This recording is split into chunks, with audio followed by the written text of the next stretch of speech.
Welcome to the bold analysis, ladies and gentlemen. And I am in the beautiful county of Murang'a. I promised you that I was coming here to have a very interesting interview with the only ODM aspirant that vied for Senate in Murang'a, by the way.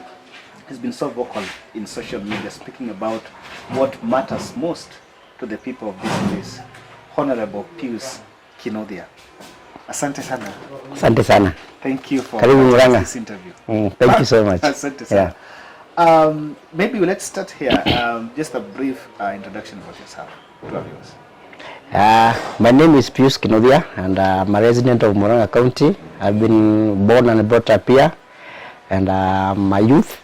And as you have heard, in 2017-2022, I vied for the safe seat of the Senate seat in Murang'a County on ODM ticket, which was in the Azimio coalition, and my votes were never enough. So Murang'a people, they told me they wait to 2027, and I'm very grateful and thankful to the people of Murang'a for the votes I got, and we'll continue working together whether I'm in government or not. Did you find it, by the way, did you find it difficult to campaign here with a party that was not populist here? It was very hectic, it was very difficult because I know that party has a very bad history in Murang'a County. It is associated with a lot of stuff because of the past propaganda. So it was so hectic for me whenever I used to go to campaign. After my campaign, then people ask which party am I vying on. When I say ODM party, they will just sulk, look at me, look dismayed. So disappointing. But I was very courageous because this time I wanted to change the narrative, the conversation, that it's not about parties, it's about individual. That's why I decided to go with that party, because it's all about agenda, not the party. It's about agenda, not the party. Yeah. And we need to appreciate the fact that you really gave our democracy progressiveness, because we want a situation where someone from a party that is predominant in another place can also get visibility in these areas. There is no better way to start this conversation apart from the 6,000 stipend that the host governor, not the host governor, the governor here, Dr. Kangata, is proposing. I have seen the way it's been implemented on 2 months, 2 months to delivery, 2,000, after delivery, 4,000. Looks very colorful, but it has really left people talking. What's your position on this? You know what our governor is doing? He just been a populist leader. He just want to play around with our emotions, because I think in Murang'a County that's not the priority. We have our dilapidated hospitals. There are no medicines. Our labs are not functional. Our parents, they go to the public hospital. They camp there the whole day. There are no medicines. There are no X-rays. Doctors are not being paid on time. Instead of the governor doing what is rightfully appropriate to the Kenyan people of Murang'a County, he's doing something that is not even appropriate to the Murang'a people. And his program of 6,000 to the pregnant women is not sustainable at all, because you have other serious things that the governor can do to Murang'a people. I think what the governor is trying to do is just being populist, and whatever he's going to do is not going to work. What's the problem with the program helping women? You know, what the governor is trying to do is trying to channel our money to causes that are not so helpful to the people of Murang'a County. What he's supposed to do is to ensure every sub-county in Murang'a, they have some functional sub-county hospitals. Like if I come from Maragua, you should make sure that a hospital that is in Maragua, which is called Ruto Sub-District Hospital, it is functional.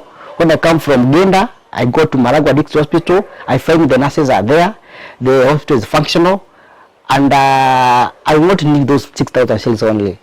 And his program of the NHF is also a good one. I think he should do program that help the people of Murang'a County at large, not try to be populist. That's because right. He must start something that is sustainable to Murang'a County. Because revenue collection in Murang'a County has gone down.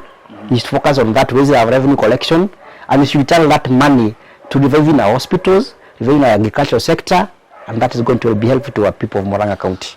Because I am just so trying to remain on that populist and opulence that we've witnessed, but people might also argue that it's bottom up, it's trickling from up, because in the executive we've seen the president is deputy traversing counties, Thanksgiving, and giving sorry speeches.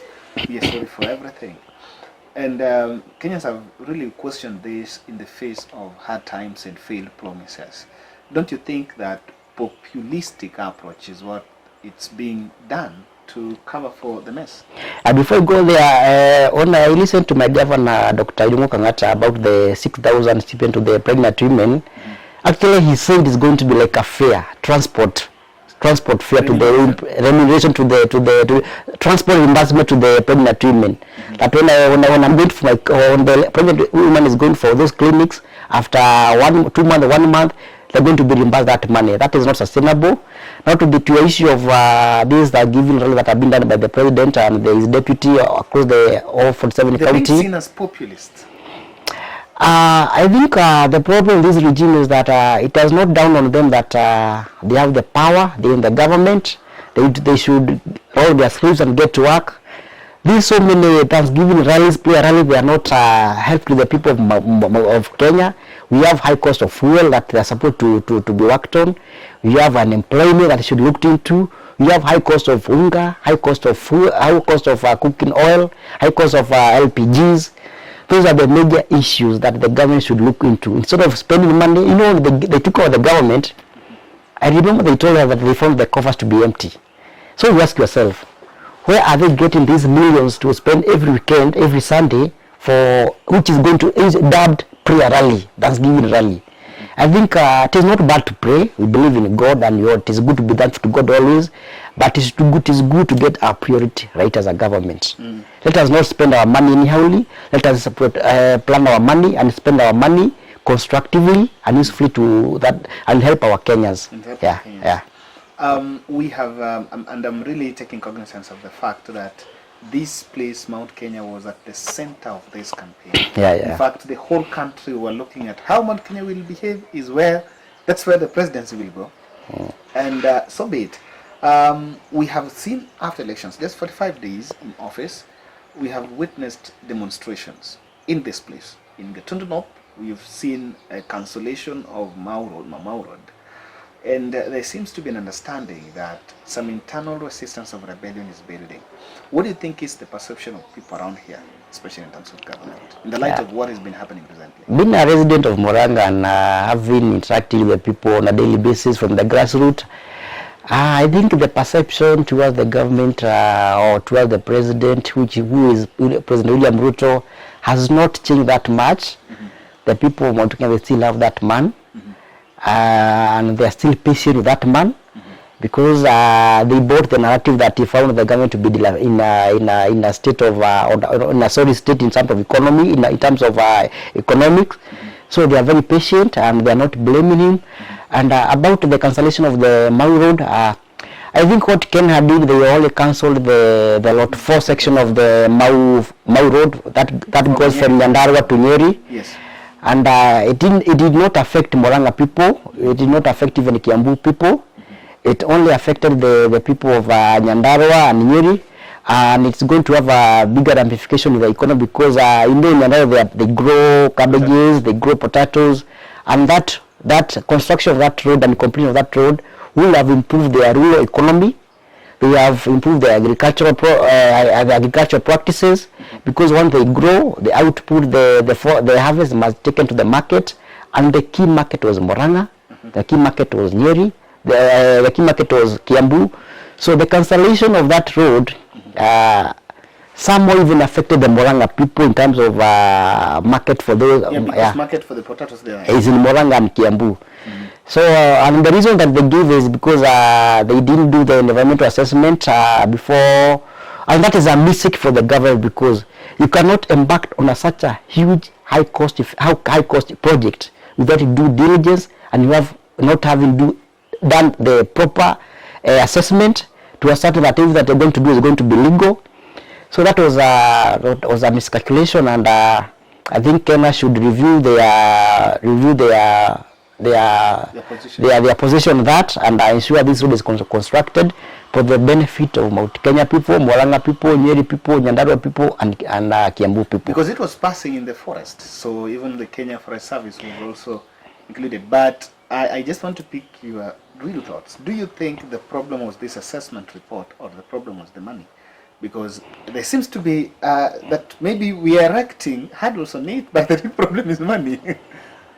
The government must give an excuse for every act that they do. And actually, from my own opinion, I think the issue was money. There was no money to go with those projects. So the government they decided to come up with an explanation so that they can delay the construction. And so once they amass enough money to complete the project, maybe they'll come up and complete the project in later dates or later months. Yeah. I am so passionate, and as Team Bold, we know that we are so passionate about devolution. And we have seen a trend where the political interference has been, now that you are in Murang and you are at this place, a devolution is directly impacting on you.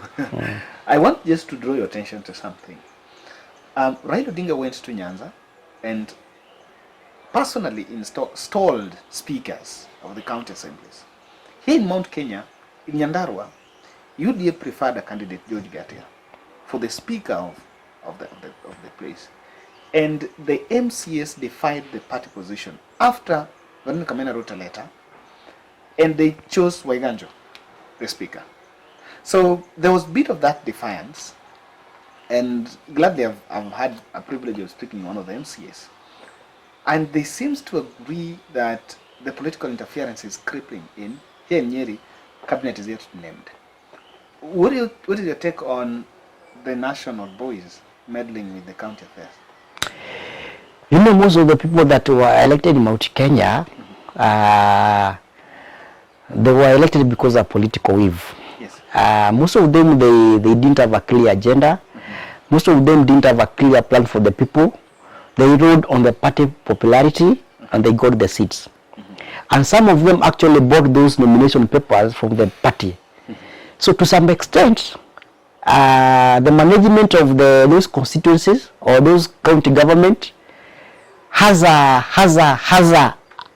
external hand from a national government, because from what I hear, once a governor was elected on a UDA ticket, some names are being forwarded from Nairobi, from the party, from the Hustler Center, or from a big shot from up there, and we are being told appoint these people to your executive cabinet, and that does not augur the people of Mount Kenya, because and I think it is a lesson for them to learn that next time when you make your bed, you must be ready to sleep on it, because this habit of voting for political parties, not individuals, is going to come to haunt them, and whatever they are going to face, what I'm going to tell them, this for your own doing. Yeah, and that is good. That is not good for democracy, and I will advise the governor to stay put, not to allow to be micromanaged from externally. They should stay put, put their houses in order, and serve their people that elected them. Yeah. And of course, there are really voices of regrets. Voices of revolt. Regrets. Are people regretting? Apart from maybe there are no voices of regret, because the county governor they just formed their cabinet. They were just on the other day. So people they are still patient. They are given time, and maybe by next year, they will have seen what they have delivered, and they will make judgment from that. But for now, the people that are still patient, they are given time. Because this is the first time I'm coming to Mount Kenya after the election. I think I came during campaigns. Yes, I also came to Murang'a, but they have come to Murang'a twice. And I've been struggling with the question: what did Uhuru do wrong? What is the problem with Uhuru Kenyatta? Because the people from this place never listen to him. It's an opaque question that no one seems to have an answer.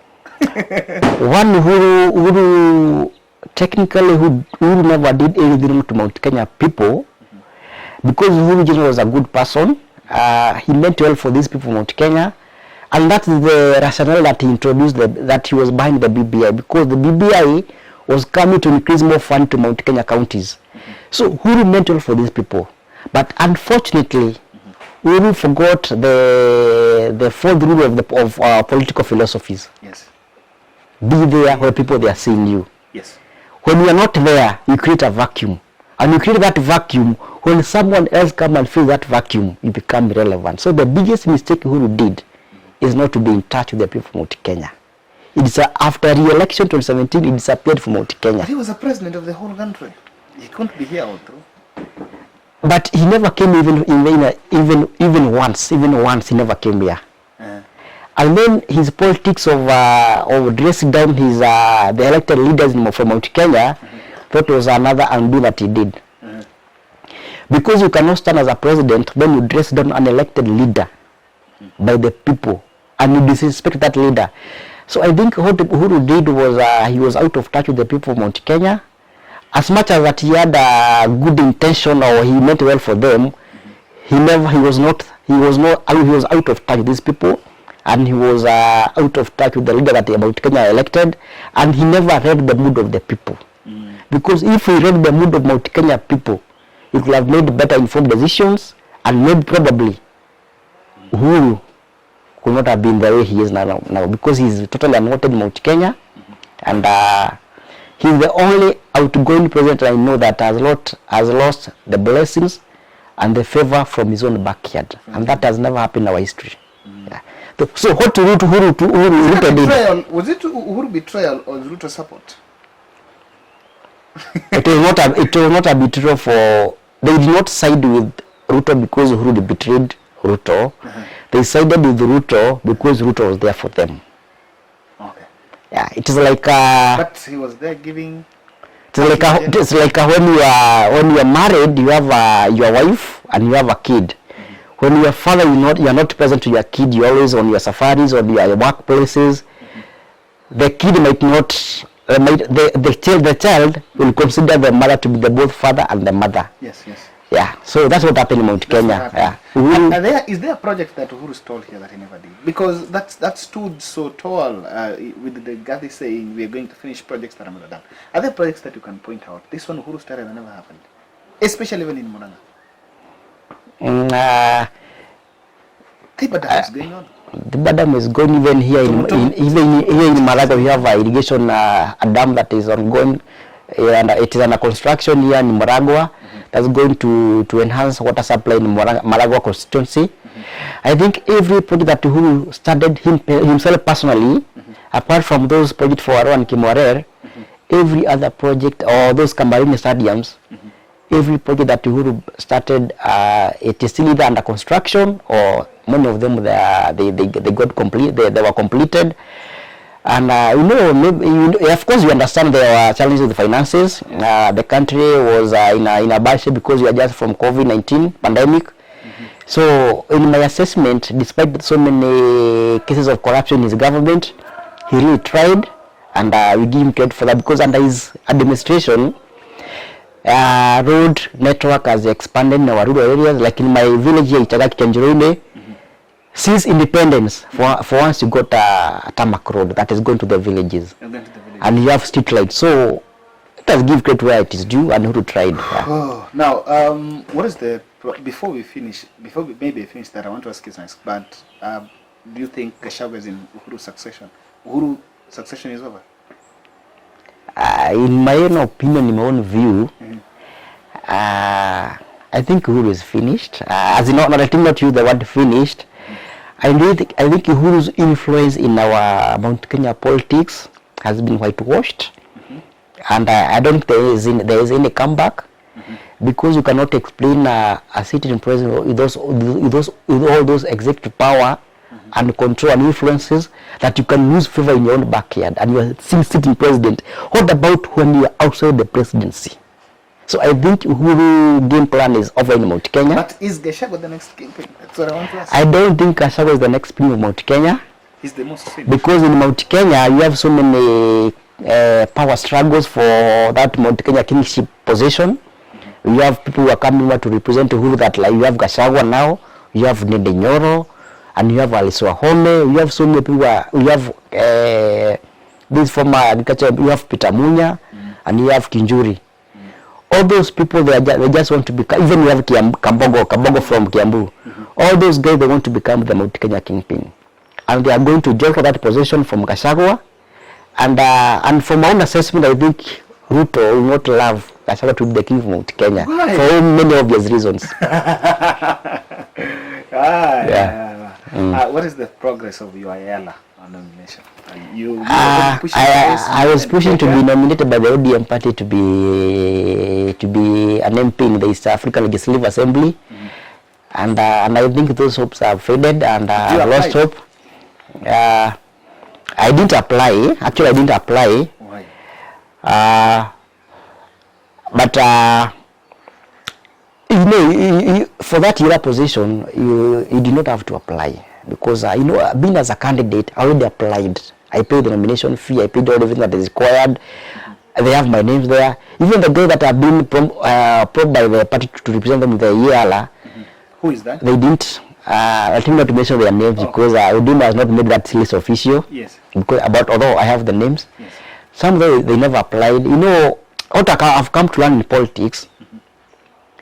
It is not all about the effort you put to a party. It's not all about the effort that you put to support a certain person.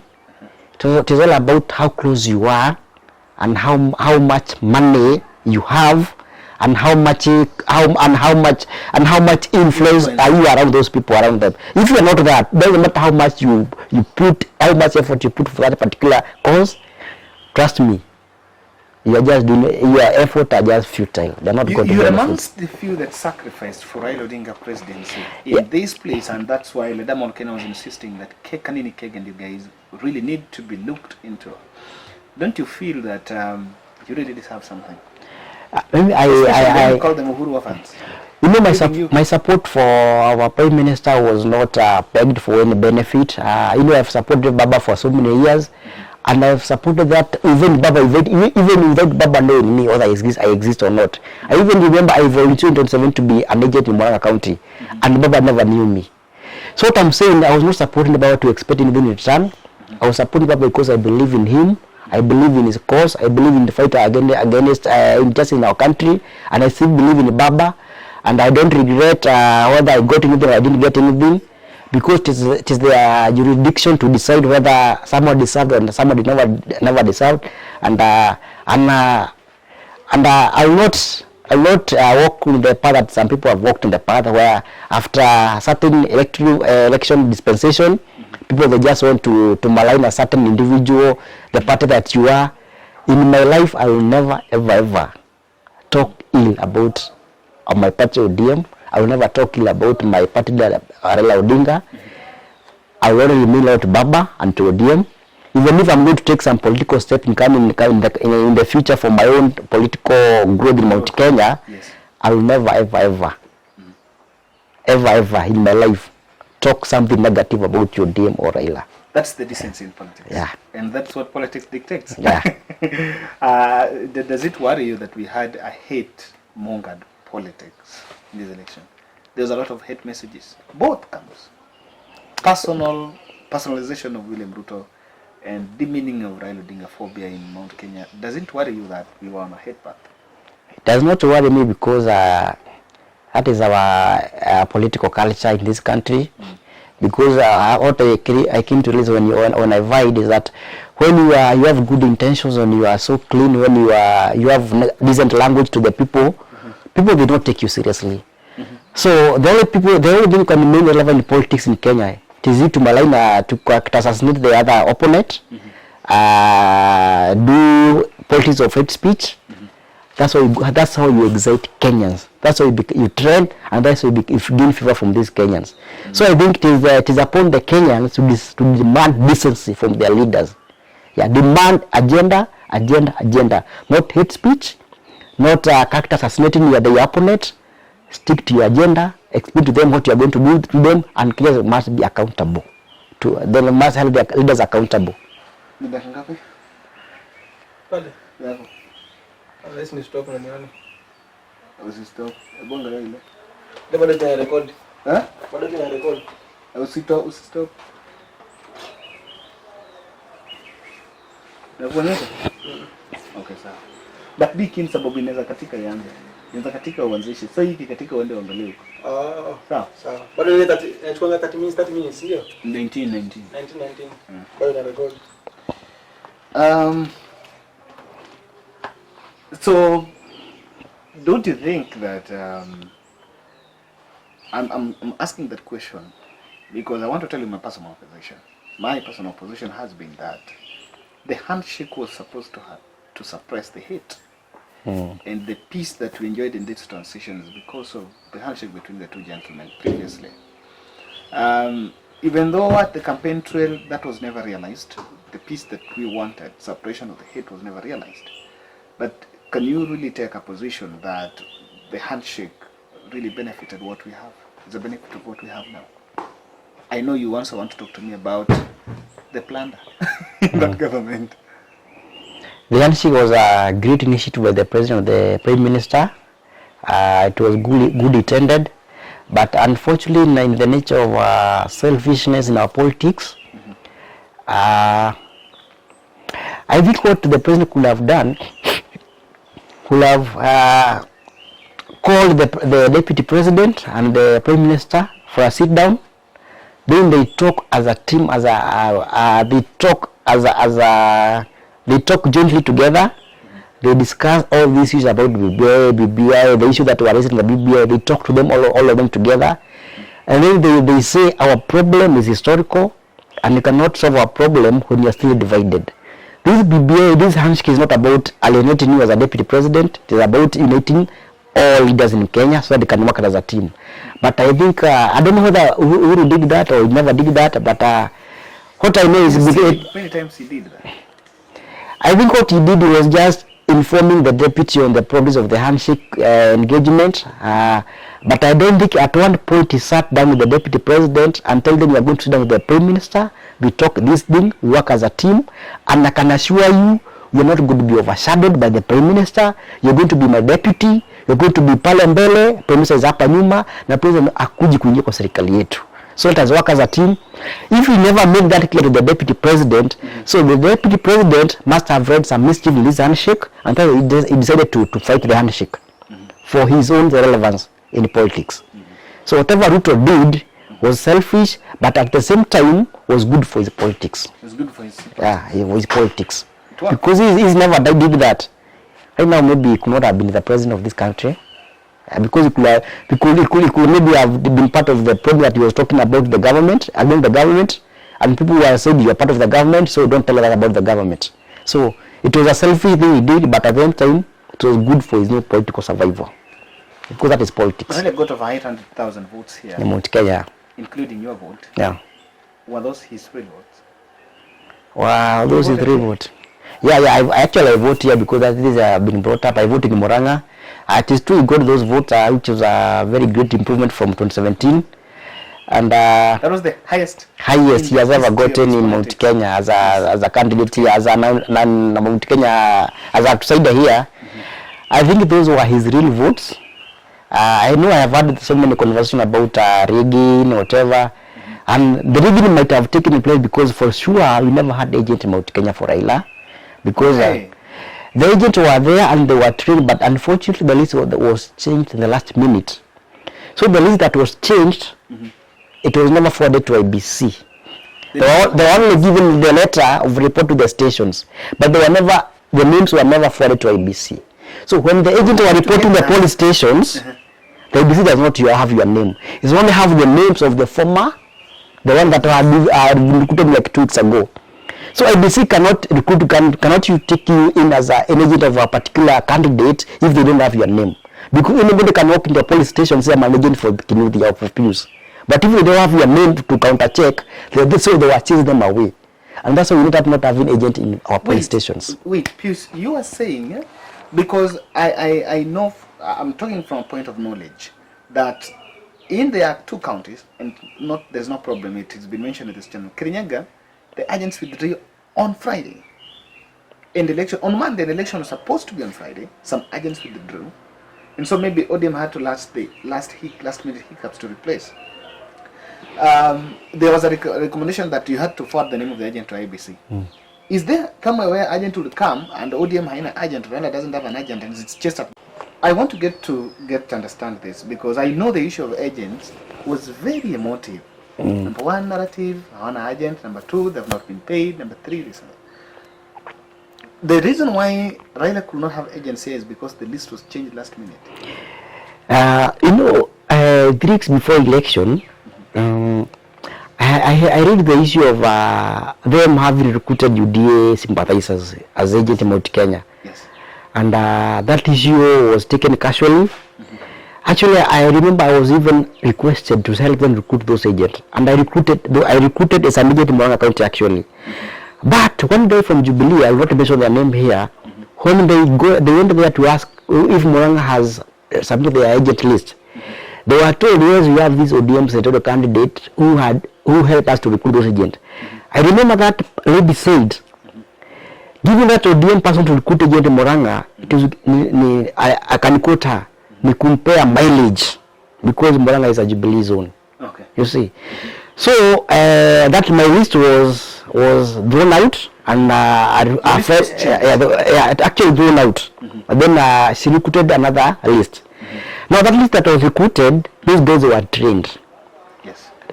1.5 weeks before election, the agents were trained. Yes. And the day of training they were even paid. Yes. And their names were forwarded to IBC. The same day. Yeah. I don't have any information of any agent withdrawing from being an agent. I don't have that kind of information. But what I know is that Monday to the day of election, to wake up to the day of election, the agent list was changed. And the former agents, they were never. The list was changed. The new guys were recruited. I think 15 after the election, a new list was created. And that list, what they do, they only printed the letter of appointment to become an agent, and it was stamped by the advocate. They were supposed to do that, and then they forward the name to the ABC. I had those cases because after I voted, I went around all the police stations in my ward. I found those cases over every police station. I found guys out there as mere agents. They have the letter, but to the presiding officer, they don't have their names. They were being chased out. I tried to intervene, made some calls. When I made those calls, I was told the names, they have their names. But if you go to ask them, they say Atuda Majina Yetu. That's why I came to realize these days they are the new people. The one who is saying they forwarded the name, it was the former list. The new list, they were never forwarded to the ABC. That's why we end up not having agent in Mount Kenya. I don't know whatever ODM did. As much as ODM were part of Azimio, they over-relied on Jubilee people. Of which I know Jubilee people, they were never campaigning for Azimio or Baba. They were campaigning for the Jubilee and their candidates. So what ODM could have done in Mount Kenya is also to rely on the ODM to have their agent. But even ODM, on to the election, they wrote us a letter that they're not going to recruit any agent for presidential or for individual candidates. Why? Or for individual candidates? And for presidential. Why? They even wrote to the ABC, the returning officer at Chibukati. Because Jubilee was taking of it. They didn't give any reason for that. They just say the ODM is not going to recruit agent for both presidential or whatever. They didn't give reason for that, and it was forwarded to the ABC returning officer. The national return for presidential candidate, then even as a candidate were given that letter. So and that was a mishap because if you over rely on someone, what if they play? What if they play? What if they don't deliver? I think what UDM could have done is to have an option B. As much as they are around Jubilee to recruit the agents, they should have known that ODM has been here in Mount Kenya even when Jubilee was fighting them. And those ODM members here, they know who support genuinely Baba. So they could have recruited the right people to represent Baba as agents. But now ODM, they relied on Jubilee to do that work for them. Don't you think that someone sitting somewhere sabotaged the whole thing? Because I don't think when you change the list that way, you run the risk of not having an agent on this. The reason, I believe the reason that whatever happened, I don't think it was an internal sabotage. I think it was a consequence of overconfidence. Because people, they were so confident they have this thing. So they didn't take precautions, or they didn't take a lot of care to fix some area that they need to be fixed. So they thought whether you have agent or not, they are going to get the presidency because they do the part of the government. They have the system. And that's why they were making those, those are weird mistakes. Those mistakes, they are very flimsy mistakes. That later cost them because they were overconfident. They knew they have this thing, so they didn't take precaution. They didn't take care. They didn't take even. They didn't even follow up on even minor issues. That's why we lost. That was a challenge. That was a big challenge. That's a big challenge. Being overconfident. Wow. You know, the issue of the agents was very emotive, and people have really been asking questions about what exactly happened. Because you know what happened in an agent, because I was a candidate, if you go, for example, in a police station, I know it is the responsibility of IBC to conduct free and fair. Yes. But this is Kenya. There's nothing like free and fairness. If you don't play your part, and that's the why even our national exams are not even repeated in Kenya. Because as a society, you have what we call trust issues. You can rely on IBC, they are commanded to ensure free and fair, but in reality, they don't do that. So you as a candidate, it is upon you to ensure you put everything in order. Don't rely on that IBC person, because they can be compromised. So when you go to a police station, I don't have an agent, and maybe I scored 100 votes, they can deduct my vote to give me 2 votes, they will deduct 18 votes. And I will never know because I never had any agents. And from that form will be signed by the presiding officer, it's going to be signed by the agents. Because I didn't have agent, I cannot complain anywhere.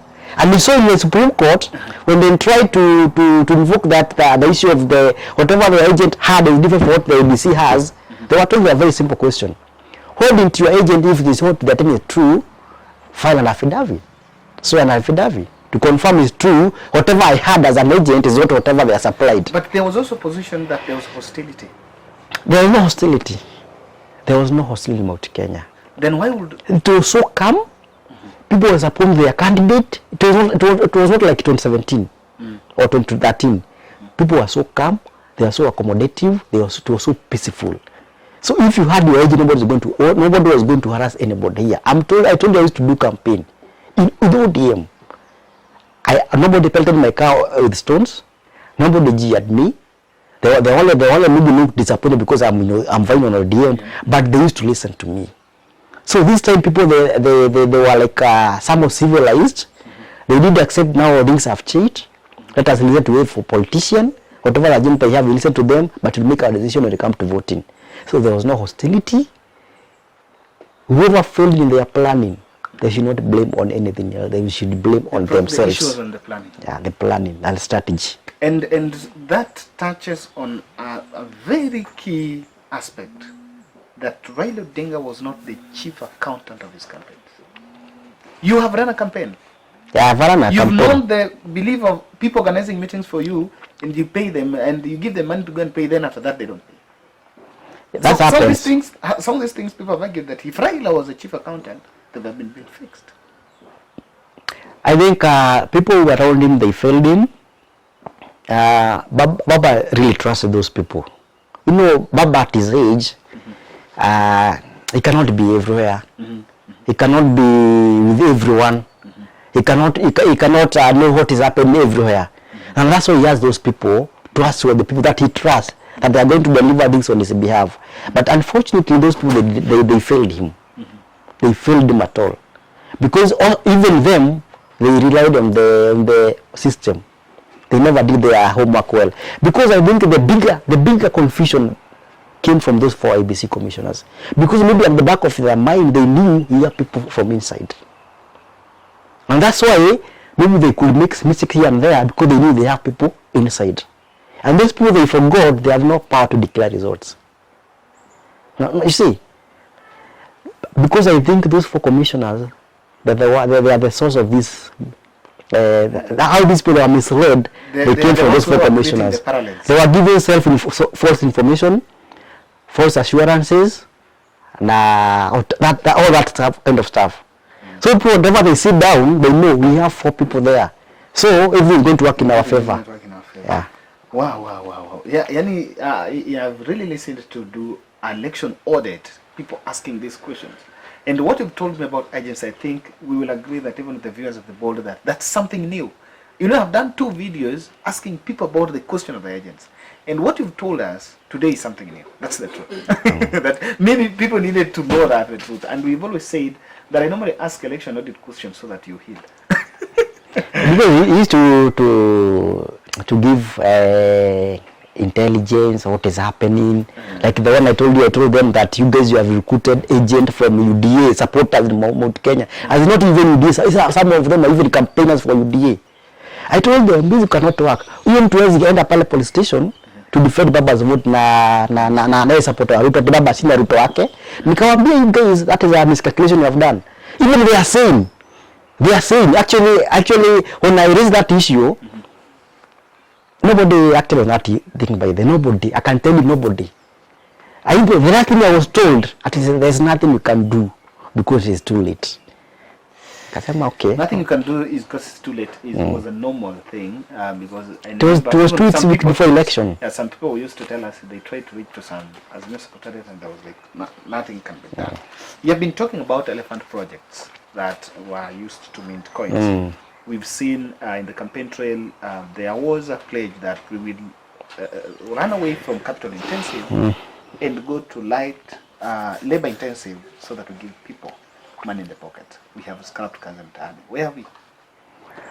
You know what I have come to learn how the government operates is government usually have those faceless people who sit in boardrooms or in hotels rooms, boardrooms. They conceive certain projects and they anticipate they inflate the cost of those projects in anticipation not to deliver the project but to root that project. Like we have seen these previous governments, there are so many things that were not working well. Like they came and conceived the idea of Huduma number.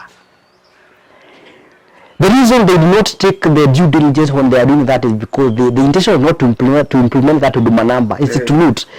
Because they knew in this country we have what we call data protection laws. And you cannot do something outside the law. They could have gone to the parliament.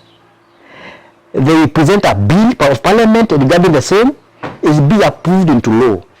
So that whatever they're going to do with the Huduma number, it is provided by law, it is covered by the law.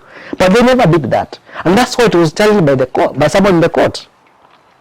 And it never took shape. Go to BRT. BRT project has gobbled so much money of our taxpayers' money, billions of money. They go to South Africa, they take photo of BRT buses being assembled. 4 years later, those buses are never delivered. They go to the big highway, they do those red lines for where buses are going to be, those places where will be passing. They construct those midway bus stops around the big highway. Some of them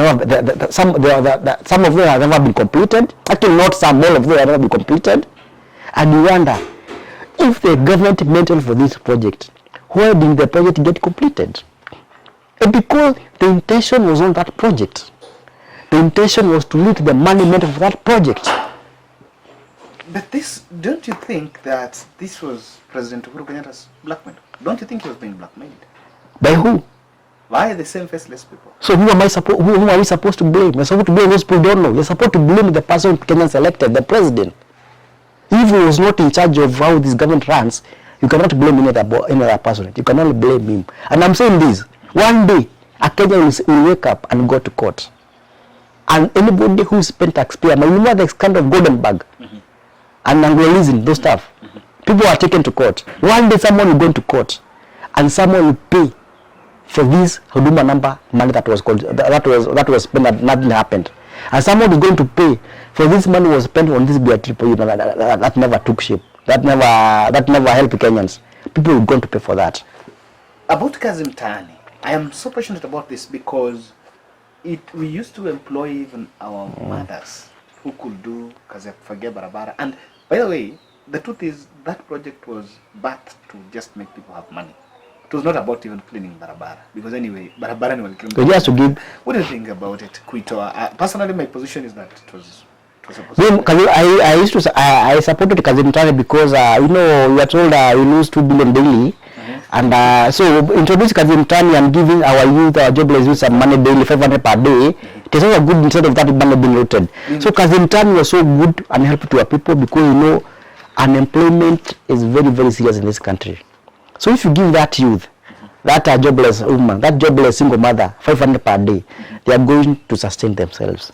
So by going ahead and to cancel that particular project, I think that even if you are going to, even if it is your policy to undo the whatever the previous government did, I think it is good something to just think through, because I think it was not a good decision for the president to cancel that, and I don't know how he's going to absorb those people to be planting trees. No, where? Affordable housing in the mjengo.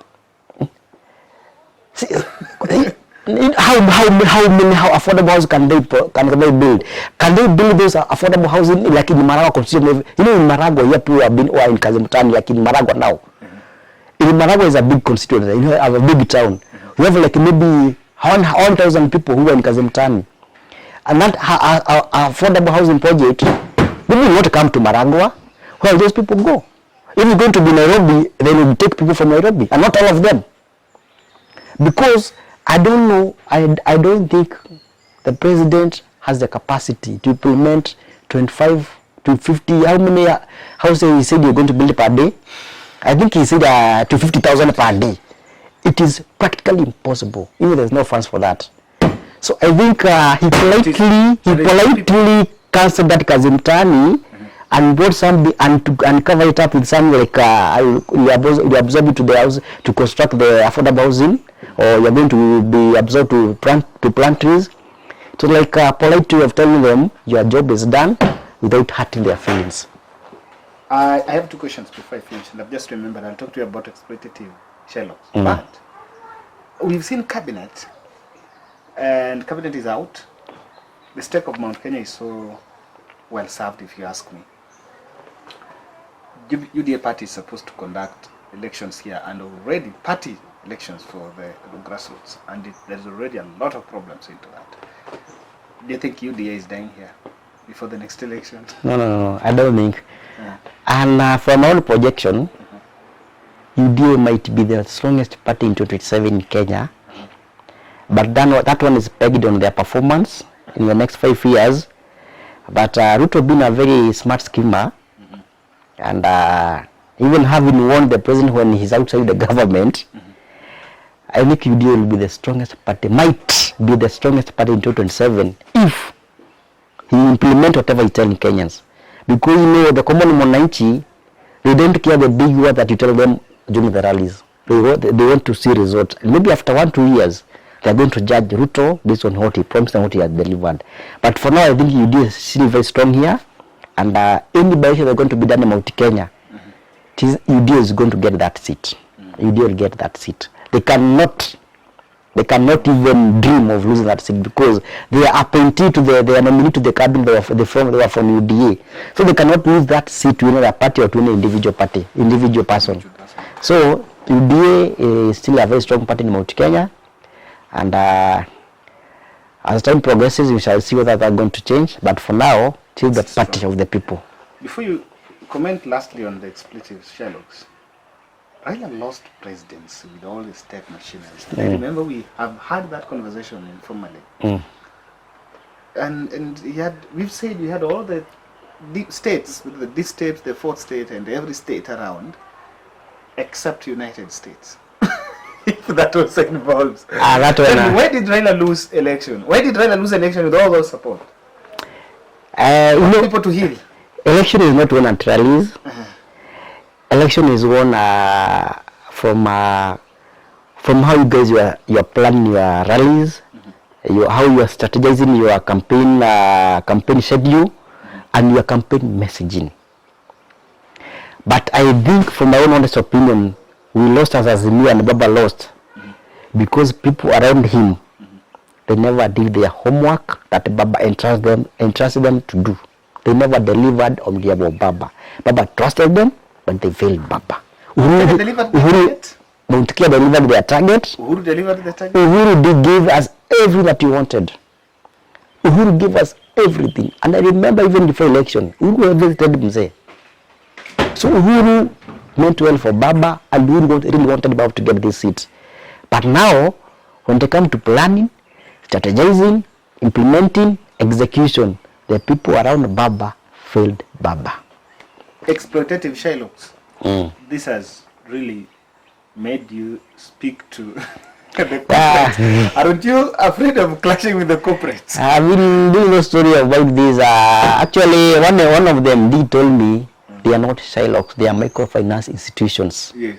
And I agree with them. I've been doing the story about these microfinance institutions that offer logbook loans, civil servant loans, asset finance loans.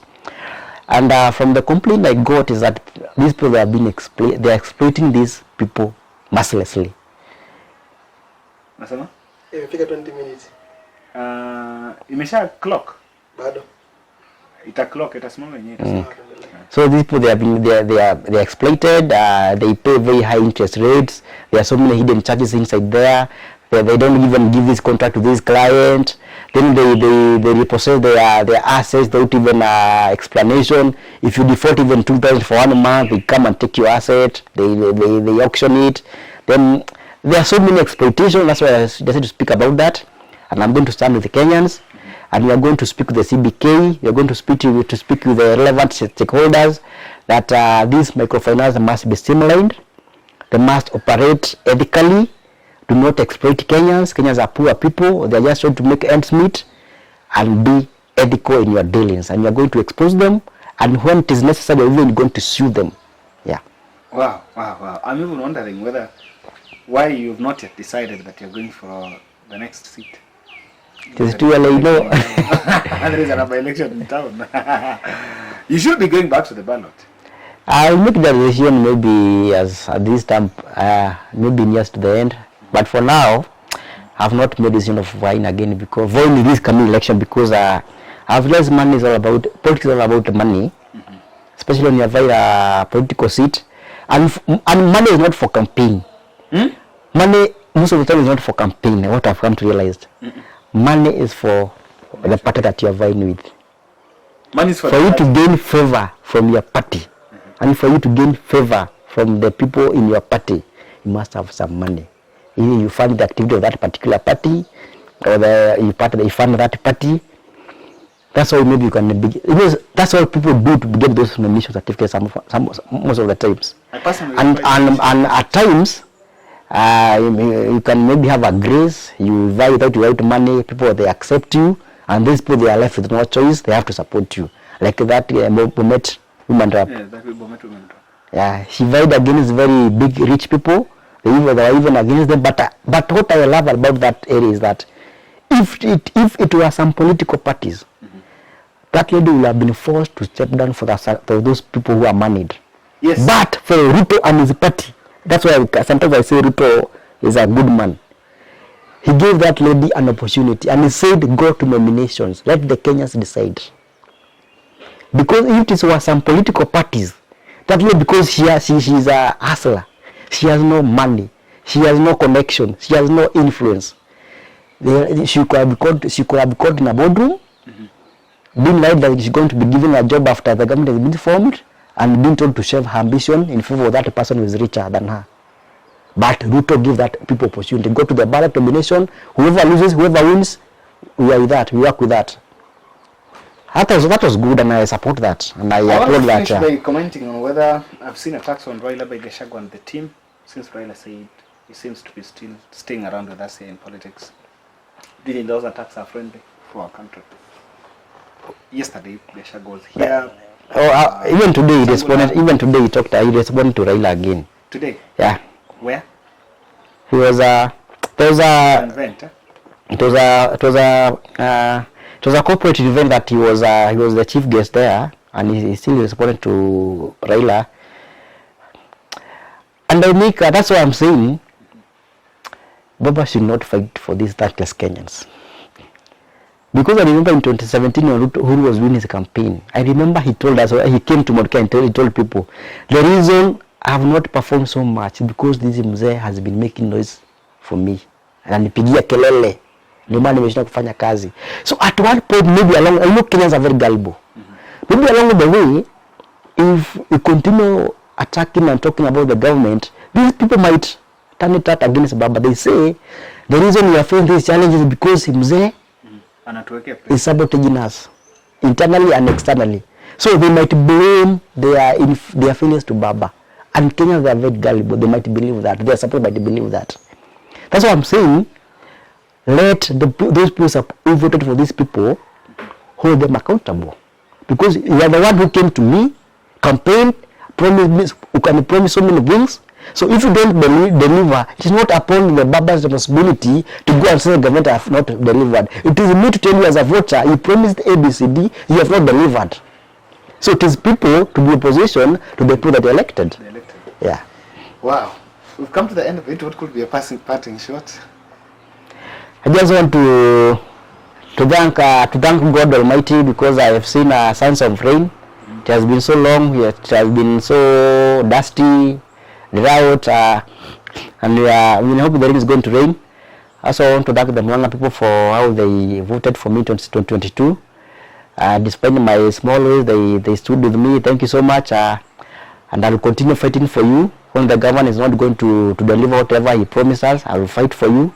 I will call the governor out, and I'll be your voice of reason. And 27, when I come back to ask for your votes, support me.